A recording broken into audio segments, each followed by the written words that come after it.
एक बहुत मेहनती और शरीफ लड़का है। उसकी पत्नी प्रिया और माँ गीता हर समय लड़ती रहती हैं, लेकिन वो बेचारा ना तो माँ को समझा पाता है और ना ही पत्नी को।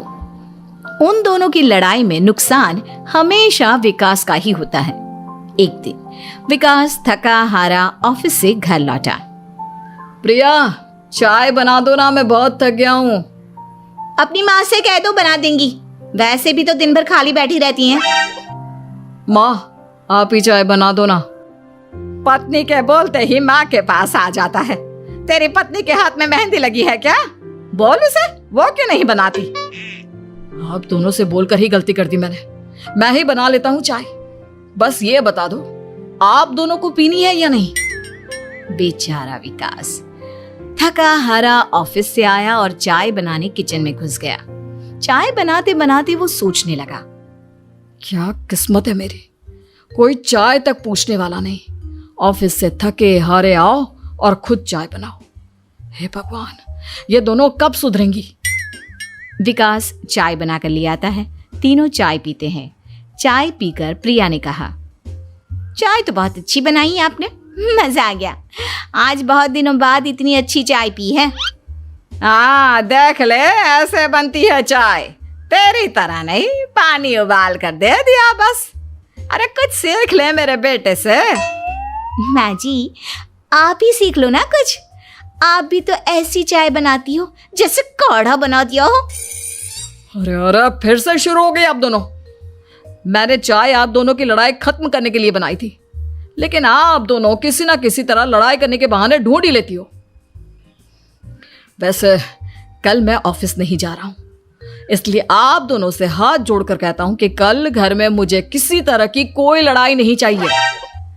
विकास ने अपनी पत्नी और माँ को समझा तो दिया, लेकिन ऐसा संभव ही नहीं था कि उन दोनों में किसी बात को लेकर बहस ही ना हो। जैसे ही सुबह विकास की आंख खुली तो घर में जंग हो रही थी, और आज उस जंग का विषय था कपड़े कौन धोएगा।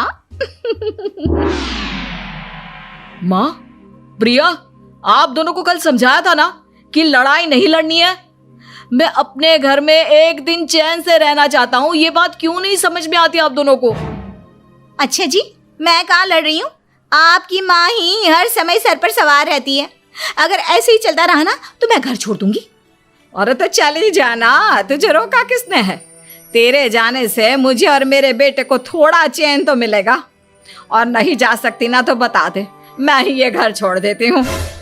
बस करो माँ, अगर ऐसे ही चलता रहा ना तो आप लोगों का पता नहीं, लेकिन मैं ये घर जरूर छोड़ दूंगा।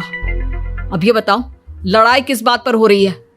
अरे मैं सुबह से किचन में काम कर रही हूँ और अभी दोपहर के खाने की भी तैयारी करनी है, लेकिन माँ जी मेरे पीछे पड़ी है, कपड़े धो ले, कपड़े धो ले। अरे इतना ही बुरा लग रहा है तो आप खुद धो लो ना।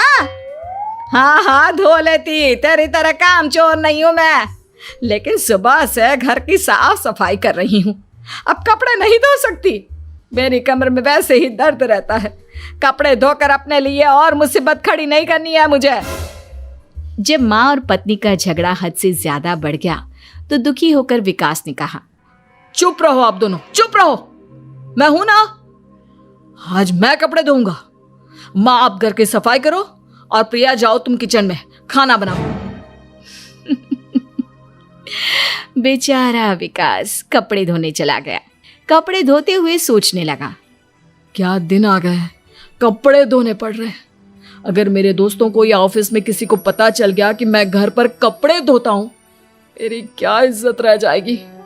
सोचा था आज ऑफिस की छुट्टी है, आराम करूंगा, लेकिन इस घर में आराम कहाँ।